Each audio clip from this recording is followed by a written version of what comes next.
Zemra është epicendra, ajo pjesa më e rëndësishme kryesore e qenjes njeri. Zemra është ajo për cilën ka thonë pejgamberi sallallahu alaihi wasallam, nëse ndreqet, do të ndreqet i gjithë trupi, do të ndreqet i gjithë kompleksi njeri. Po Zoti na ruajt nëse prishet, do të prishet njeriu në përgjithësi. Agjërimi është ai i cili do të duhet që zemra t'i shkarkojë nga këto ngarkesa negative. Agjërimi do të duhet të na shërbente mes tjerash edhe si një pikë takimi në të cilën ne edukohemi deri në atë nivel sa që edhe nëse kemi arsye me reagu keq. Pejgamberi sallallahu alaihi wasallam thotë, nëse ndonjëri të shan ose të sulmon, ti thot shmang ju belas, largohu pe belas, shmang ju konfliktit, edhe thuaj inni saim, unë jam agjërueshëm. Pra edhe nëse ke arsye me reagu si agjërues, nuk do të reagash. E nëse s'ke arsye, e nëse ato mendimet e këqija kanë gjetë vend në zemrat tona, pa asnjë arsye, pa asnjë shkak, i kemi lënë me dëpërtu gradualisht, me ditë, me javë, me muaj, me vite, edhe në një farë mënyrë s'po gjejmë forcën me e dashtë edhe me e respektu njëri tjetrin, ashtu sikur se na mëson Allahu fuqiplot. Respektivisht nuk po gjejmë forcë me dashtë edhe me e respektu njëri tjetrin, edhe me u lidh me njëri tjetrin, edhe me e ndihmu njëri tjetrin, ashtu qysh nëse nuk e bojmë, nuk ka mundësi me arrit statusin e xhenetliut. Ne e dim se xheneti për neve është i pa imagjinueshëm. Megjithatë Allahu e ka përshkruar në Kur'an. Edhe pejgamberi sallallahu alaihi wasallam ka fol për xhenetin në hadithe. Nuk është fol pak, është fol shumë. Ka përshkrime të shumta çka ka me pas në xhenet. Ka përshkrime edhe çysh kanë me qenë xhenetlit. E në një prej ajeteve që Allah i madhruar i përshkruan xhenetlit, qëndron kështu: "Wa naza'na ma fi sudurihim min ghillin ikhwanan ala sururin mutaqabilin." E çrrënjosëm të tërën çka kishte në zemrat e tyre prej urrejtjes, edhe ata do të qëndrojnë ikhwan, vëllezër, në kolltuçe të ulur përballë njëri tjetrit. Këtu Allahu flet për njerëz që mbase kanë pas urrejtje për njëri tjetrin, mbase kanë pas arsye njëra palë me urrejtje kështu me radhë, mirë po në xhennet kur shkon njeriu nuk mundet me shku me këto ngarkesat edhe me këto tëmetat e dunjas. Xhenetlind do të jenë edhe fizikisht në një jetë të përsosur, nuk plaken, nuk smuren, nuk bëhen monoton, khalidine fiha, la yabghuna anha hiwala. Do të rrinë përgjithmonë në xhennet, por asnjëherë nuk do të kenë dëshirën që të zhvendosen prej aty. Pse? Për arsye se xheneti nuk bëhet bajat. Jeta, edhe ajo materiale, edhe ajo fizike është e përsosur e xhenetit, po me më shumë përparësi jeta shpirtërore, edhe ajo emocionale, edhe ajo e zemrës, dashni e madhe, respekti i madh që xhenetlit do ta përjetojnë duke qëndruar përballë njëri tjetrit, e ne prej kësaj gjendje të xhenetlive të nderuar vëllezër duhet të nxjerrim një mësim, nga se kanë thonë disa dietarë të kaluar, edhe në dunja ka xhennet, madje ai i cili nuk e përjeton xhennetin e dunjas, çish ka me e përjetu xhennetin e ahiretit? Cili është xhenneti i dunjas? Xheneti i dunjas është jetosh në hijen e udhëzimit të Allahut fuqiplot, të jetosh në bashkësi, në unitet, në xhamat, në afërsi, ashtu qysh e promovon Islami me të gjitha mësimet e tij unitetin. Namazin e falim në xhamat. Nëse falesh vetëm me një njeri, ose me dy, vetë i dyti, vetë i treti, namazi jëtë shumë fishohet me 25 ose 27. Mos të flasim pastaj kur rritet numri i xhamatit, i atyne që falen bashk, sa rritet ndikimi pozitiv i atij namazi, edhe sa shtohet reflektimi pozitiv ose rrezatimi pozitiv i secilit person që merr pjesë në atë ibadet kolektiv. E njëjta gjë është me agjerimin, e njëjta gjë është me haxhin, me të gjitha mësimet e Islamit. Islami promovon unitet. Ky unitet nuk mundet me funksionu nëse zemrat nuk janë të pastërta, e zemra në mënyrën më të mirë do të duhet të pastrohen mes tjerash edhe nëpërmjet agjerimit. Pra jemi në kohën, në shkollën, në muajin e pastrimit të zemrave, ashtu që afërsinë e tjetrit ta përjetojmë si begati e jo si ngarkesë. Pse po e përmendi këtë? Për shkak se fatkeqësisht ndoshta edhe ka pas në histori, po të paktën çka mbajmë mend ne, nuk ka kohë kur muslimanët kanë pas nevojë më shumë që të jenë bashkë, që të vllaznohen më tepër, që të duhen edhe të respektohen më tepër. Shumë ka përçarje, shumë ka mosdurim, shumë ka urrëtie. Ndoshta pak jemi vetë fajtor, edhe pse jemi sigurisht, ndoshta më tepër është se dikush prej anash përpiqet me fut mes muslimanëve përçamje. Megjithatë, neve Allahu i madhruar na e ka mundsuar që nëpërmjet Islamit të imunizohemi edhe të kemi kujdes se ka po marrim drejtim.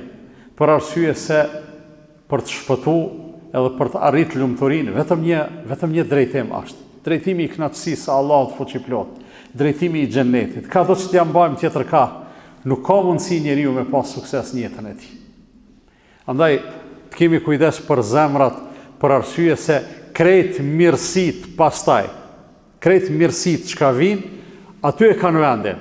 Nëse zemra nuk është e pastërt për me lëshuar roj mirësit e Allahut fuqiplot, mundemi me përjetu kriza. A e dini cilat janë krizat nderuar vëllezër? Kur e lexojmë surën Bekare, Allah i madhruar na jep me kuptu çysh janë llojet e njerëzve. Në ajetet e para i përshkruan besimtarët. Maseni në ajetet, me njëherë në ajetin 6 dhe 7 i përshkruan kufart, mohuesit, ata që s'dojnë me qenë të lidhur me Allahun fuqiplot. Maseni vinë do ajete të atyre njerëzve që zemrat si kanë pastru, Islamin formalisht e kanë prezent në jetën e tyre, mirë po ai Islam me atë prezencë formale veç krizë shkakton. Fjala është për munafikët, që Allah i madhruar në këtë kontekst, në këtë fillim të surës Bekare, mas gjati flet për munafikët. Pse? Për arsye se janë gjendje, po flasim për gjendje të zemrës, edhe për krizë të cilën mund ta përjetojmë, janë gjëra të komplikume e që sigurisht vinë vetëm atëherë kur zemra e fshehta, e brendshmja, nuk funksionon mirë me t'jashtme. Aty ku ka karoseri të mirë e motor të keq, aty ka munafiklëk. Aty ku ka zemër të prisht e formalitet, sa do i mirë që t'jetë ai, aty ka hipokrizi. E kjo le që nuk sjell dobi, por kjo mundet me sjell edhe dëm, për arsye se edhe vepra e mirë, e cila nuk bëhet me një jetë të mirë, pra le që njeriu sfiton sevap, por ngarkohet me gjuna. Të gjithë e kemi dëgjuar hadithin ku pejgamberi sallallahu alaihi wasallam e përshkruan se kush do të jenë ata personat që do të jenë të parët me të cilët do të ndizet zjarri i xhehenemit. Edhe sikur të na thuhej neve, çka e mendja, kush do të jenë të parët në xhehenem, ne do të mendonim se do të jenë kriminalët, vrasësit, keqbërësit, çrregulluesit e kështu me radhë. Por jo, pejgamberi sallallahu alaihi wasallam thotë, të parët me të cilët do të ndizet zjarri i xhehenemit janë 3 persona që në të vërtet formalisht kanë bë vepra të mira. Formalisht kanë bë vepra të mira. Njëri ka kërkuar dituri dhe ka shpërndarë dituri. Njëri ka luftu në rrugën e Allahut, njëri ka dhënë në rrugën e Allahut. Mirë, po secilit prej tyre Allahu kur ja parashtron pyetjen, me ato begati që ti dhashon o robi em, çka bane ti me to? Ai do të thotë, o Zot, unë mësova edhe i mësova të tjerë për ta fituar kënaqësinë tone. E i thuat, nuk është e vërtet. Ke bo, jo që ta fitosh kënaqësinë e Zotit, po që të thuhet filani, mashallah, çfarë dietari. Ai tjetri, mashallah, sa i guximshëm, çfarë luftari. Ai tjetri, çfarë bamirësi. Ka mungu e mbrëmshmja. Zemrën se kanë rregullu, edhe të njëjtat vepra, të cilat realisht çojnë në xhennet. Bile çto vepra që i ka përmend pejgamberi sallallahu alajhi wasallam, këto çojnë në xhennet shumë lart, në drejtë të larta, edhe çojnë në xhennet shumë shpejt. A ka dikush që shkon në xhennet më shpejt se sa shpirti i shahidit? Po, ama me kush që këtu zemrën do të më e pas të pastërt. Nëse zemra njeriu nuk e ka të pastërt, atëherë çdo vepër që e bën, edhe pse formalisht ndukje ajo vepër është e mirë po vepra nuk i bën dobi. Ka ardhur në hadithe, sa njeriu do t'i përplaset namazi i tij për fytyrë. Sa njeriu ka agjëru ose ka mendu se ka agjëru, ndërsa thjesht ai veç është përballë me uri edhe me etje. Thjesht veç s'ka hongër edhe s'ka pi, kur gjë tjetër prej agjërimit të tij s'ka. Pse? Për arsye se gjuha e tij nuk ka agjëru prej rënës, prej gibetit, prej bartjes fjalëve, prej intrigave, prej shpifjeve, prej të folnës fjalë që s'do të më i fol muslimani e kështu me radhë. Dora e tij nuk ka agjëru prej punëve të liga, koma e tij nuk ka agjëru prej të ecmes atje ku s'do të më shku muslimani, syni i tij nga shikimi, veshi nga dëgjimi e kështu me radhë. Edhe aty e shohim pastaj se vepra, sado që formalisht është vepër e mirë edhe e kërkume, por kur mungon pastërtia, dlirësia e zemrës, ajo punë mundet me qenë shumë e rrezikshme. Për këtë arsye, këtu vjen shprehje rëndësia e asaj që ka na ka mësu Allahu fuqiplot, e kemi shumë ajete, kemi edhe shumë hadithe të pejgamberit sallallahu alaihi wasallam. S'po flas për ato të gjatat që flasin shumë tema, po flas për ajete edhe hadithe të thjeshta që në pyetje ose në situata të caktuara e kanë dhënë një përgjigje të thjeshtë, shkurt, mirë po shumë domethënëse. Për shembull, kur e kanë pyet pejgamberin sallallahu alaihi wasallam, mëson diçka, më trego diçka për cilën s'do të kem nevojë me e pyet ndonjë tjetër mas teje, ka thonë kul amantu billahi thumma istaqim. Thuaj amantu billah. Të gjithë e dim çka do të thonë amantu billah. Se fenë e kena mësuar prej amantu billahit në fillim. Besoj Allahun. Thumma istaqim. E pastaj përqendrohen kat. Mos ndodh me thonë amantu billah e pastaj GPS-i me të gjithë larg me kilometra prej këtu ku e ke thonë fjala, ku e ke thonë shahadetin. Për arsye se cilën me e vlerësu pastaj, a fjalën, a gjendja. Mos ndodh fjala me qenë kahlindja e vepra ka përëndime. Hala ma mirë se kjo, është ajo që ka na mëson Allahu i madhruar në Kur'anin fammadh, në surën At-Tauba, thot Allahu, ja ejuhalladhina amanu ittaqullaha wa kunu ma'as sadiqin. Oj që keni besu, keni frikë Allahun dhe bëhuni me ata që janë sadiqin. Me qëllim po e lo fjallën në original për arsye se qëto e kena dertin, që të fjallë me bëme e kuptu. Bëhuni me ata që janë sadiqin, ose bëhuni prej atyne që janë sadiqin. Atëherë, krejt çka të bojmë, edhe çka së bojmë, edhe kur rrim, krejt në regjistrohen sevape. Ajetet vijuse, me stjera është Allah i përmend, wala yata'una mawti'an yaghidhu al-kuffara illa kutiba lahum bihi amalun salih. Veç me nejt një vend ku qëndrimi yt është pozitiv, është për mirë, po ata që se dojnë të mirën atyne, ata e urrejnë qëndrimin tanë aty, veç për që ata Allah i madhruar të shkruan sevap. Ittaqullaha wa kunu ma'as sadiqin, keni frikë Allahun dhe bëhuni me ata që janë sadiqin. Kush janë sadiqin? Është fjalë e madhe kjo, nuk është fjalë të cilës i jepet lehtë kuptim.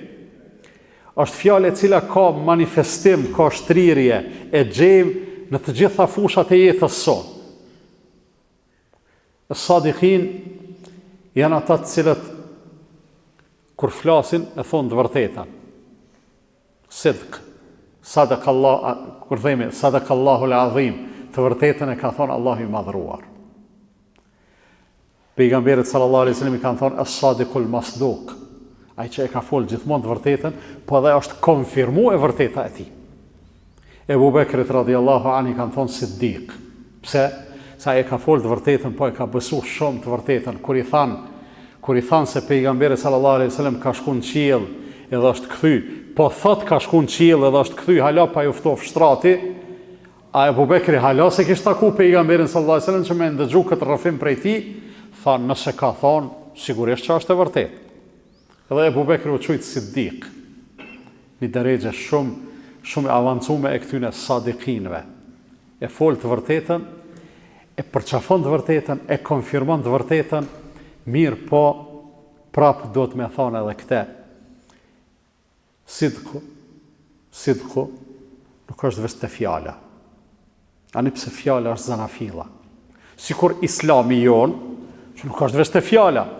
Kur i mësojmë shartet e islamit, themi janë 5, nuk ndalemi të shahadeti. Shahadetin e themi me fjalë. Shahadetin e themi me gjuhë. Mirë po, janë edhe ato tjerat pa cilat shahadetin nuk e formon islamin. Me të gjitha ato kompletohet islamin.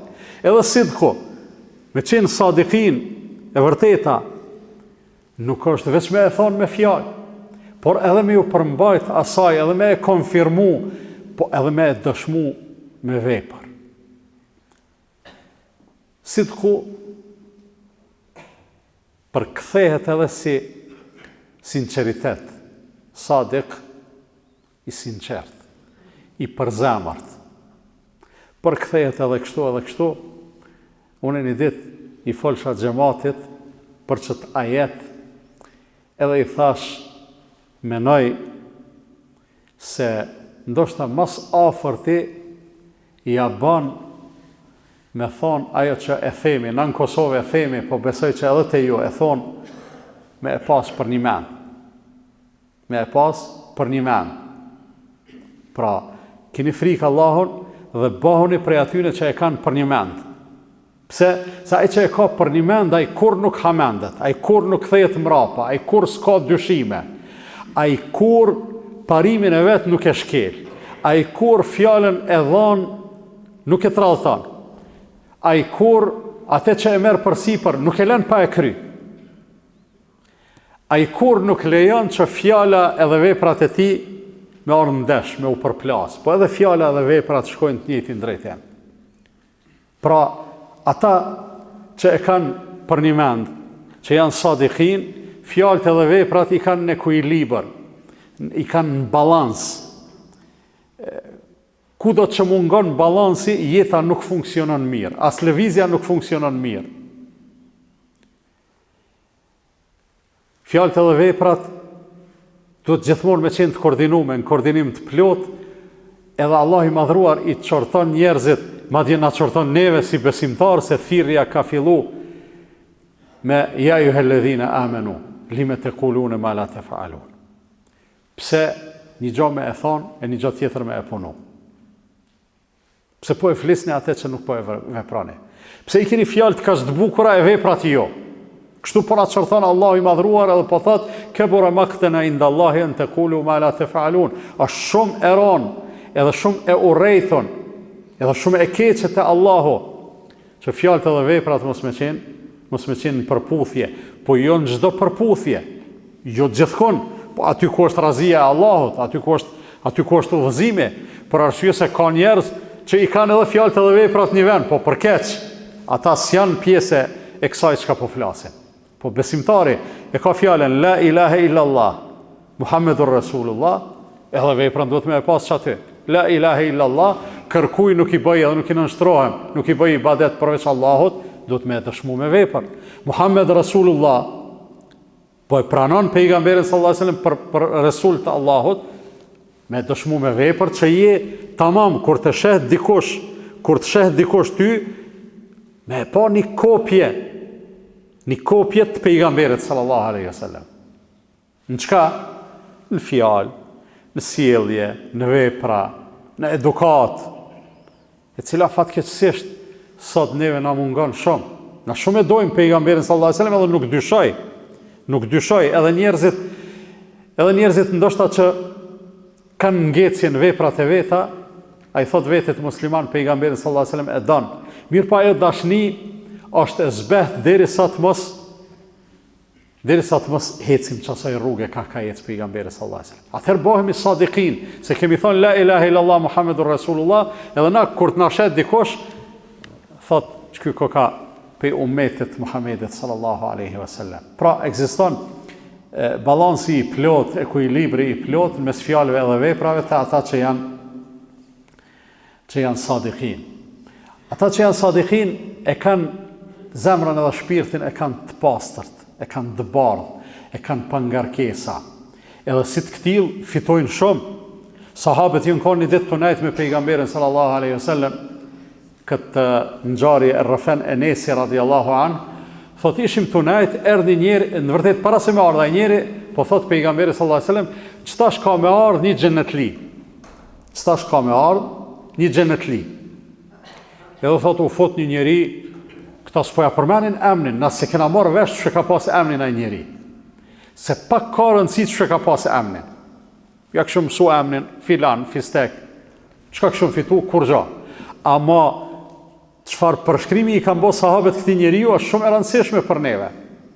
U fut thot një njeri i cili i pikonte mjekra pe abdestit, i kishte fut nallët nën dorën e majt, erdha ndej, dha selam, shkoi i fali 2 recate dhe eci punëve të veta. Të nesërman po thot pejgamberi sallallahu alaihi wasallam, tash do të vini xhenetli. Erdh personi i njëjtë, edhe ditën e tretë personi i njëjtë, edhe njëri prej sahabeve, një djalë i ri, Abdullahu i biri Omerit radiallahu an, u bë kurreshtar me ditë. Çka është puna e këtij njeriu që 3 herë i njëjti njeri po vjen, a pejgamberi sallallahu alaihi wasallam po thot xhenetli.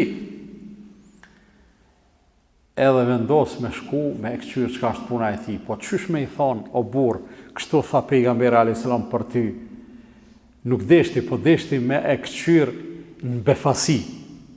Pa e ditë ky se është tu mbi këqyr. I tha, e kam një mosmarrëveshje me babën tem edhe i kam bë be që 3 ditë shkojnë në shtëpi. Apo mbon konak? Ai tha, po more, po të bëj konak, s'ka problem. Edhe ndajti 3 ditë e 3 natë me te, thot Abdullahu, nuk pash diçka të veçantë që bënte ky njeri. As u çonte natën me fal namaz natë, deti ajën kamt. As nuk bënte ndaj farë shpërndarje të sadakas ose kështu me radhë.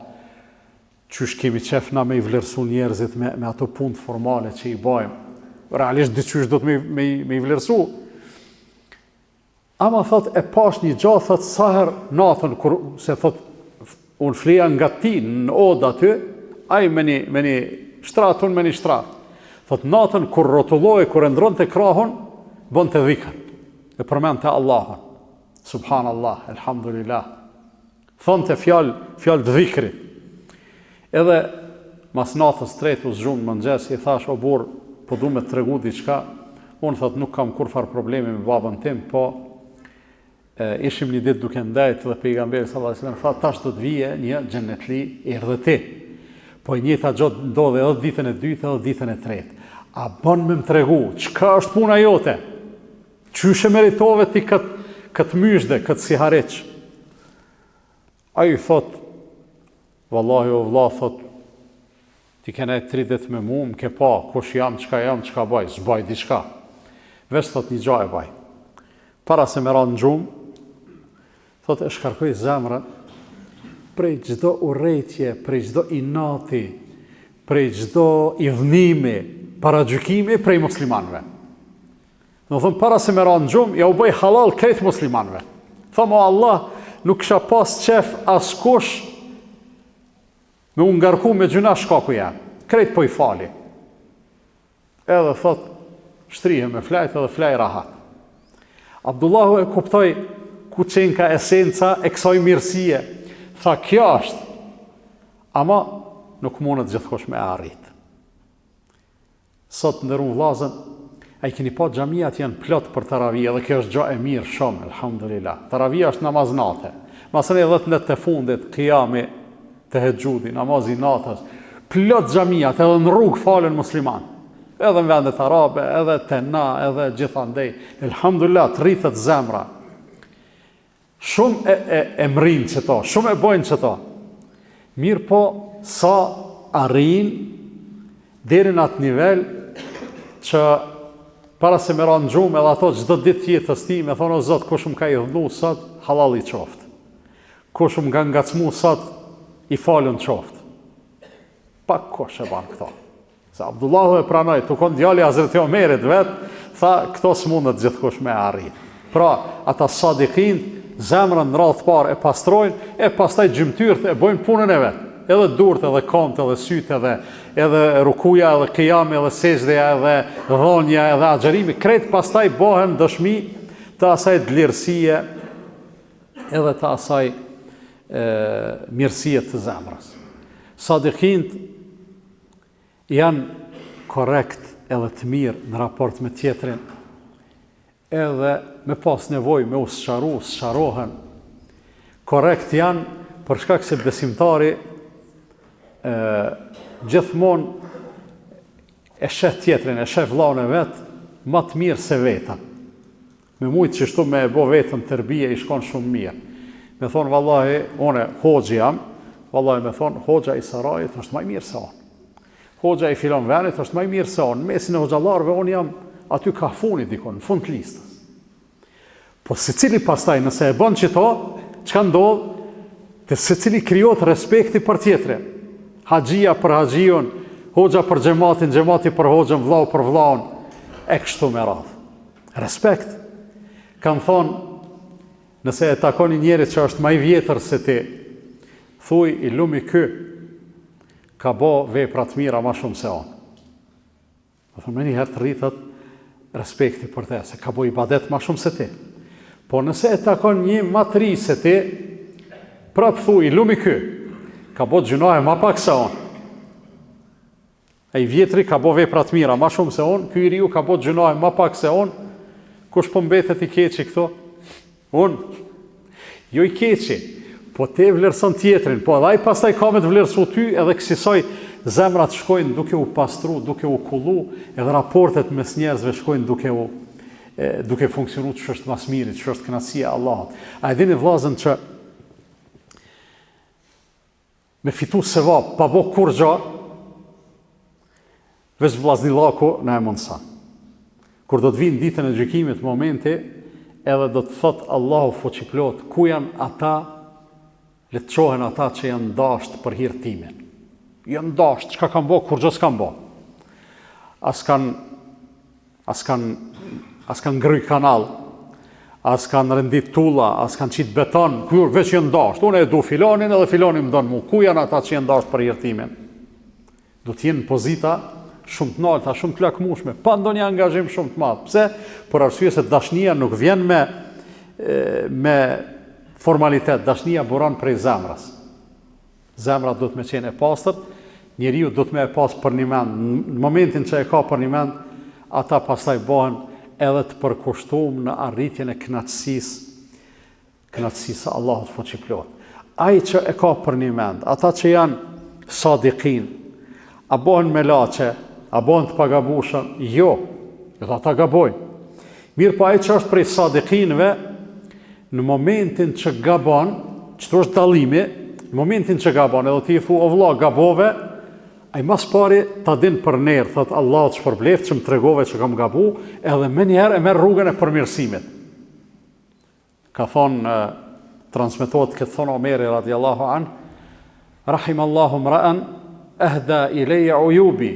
Allahu boft rahmet një njeri i cili mu mi bën hedije, marrët e mia, gabimet e mia. Qysh hedije, më thot, o vlla, çtu ke gabu. Allah të shpërbleft që më tregove që kam gabu, se sot ti më vetë disove, nesër zgaboj. Ata që janë sadikin, pra nuk bën të pagabushëm, nuk bën me laçe, mirë po ata përmirësohen. Edhe pikrisht kjo është ajo të cilën Allahu i madhruar e kërkon prej neve.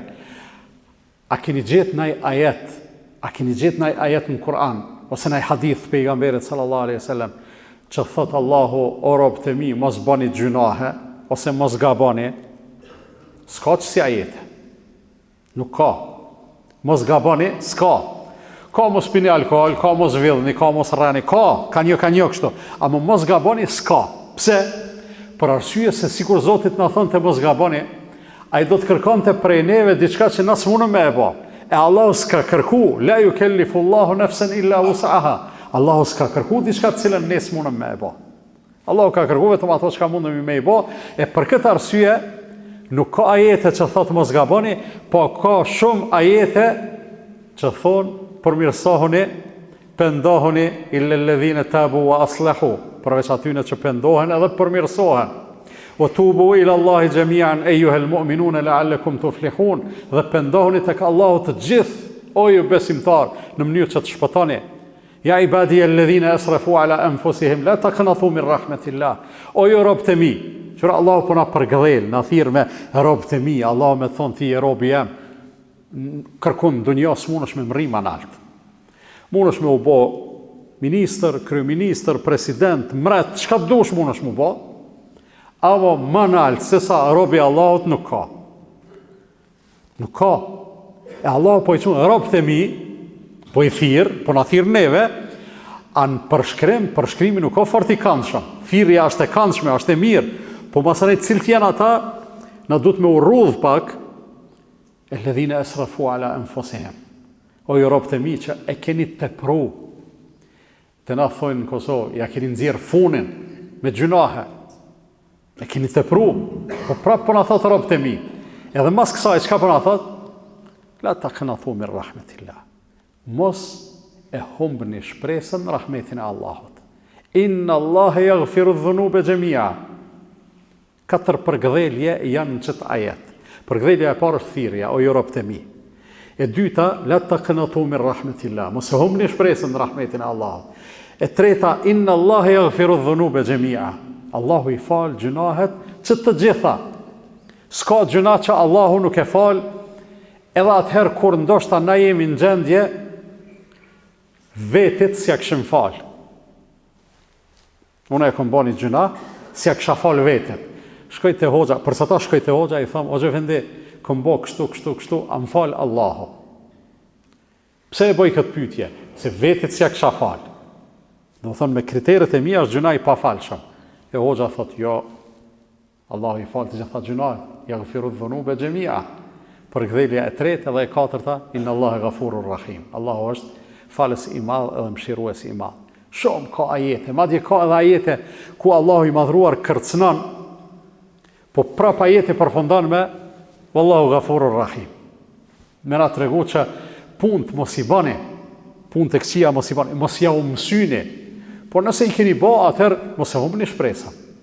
Është një trajtim interesant që ja bën Kur'ani vrasjes me qëllim.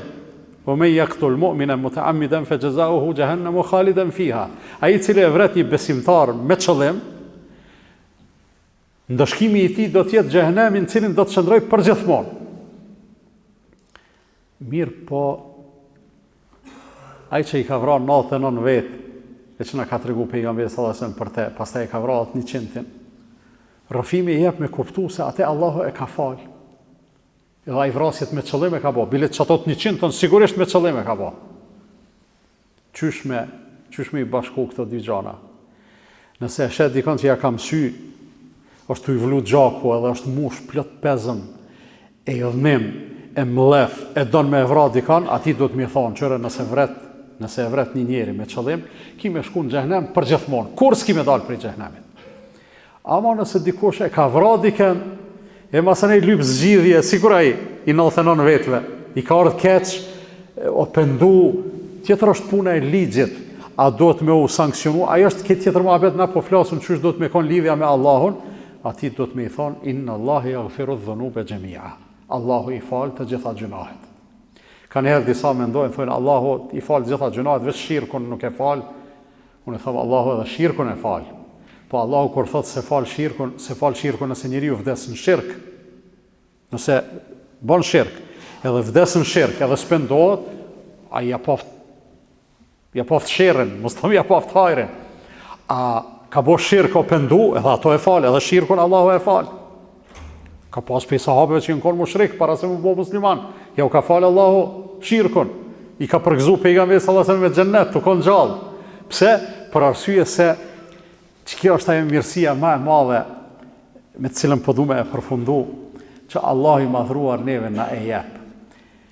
Allahu kur nuk na i mshil dyrt. Krejt dyrt Allahu na i lën qel. Njeri vet i mshil dyrt.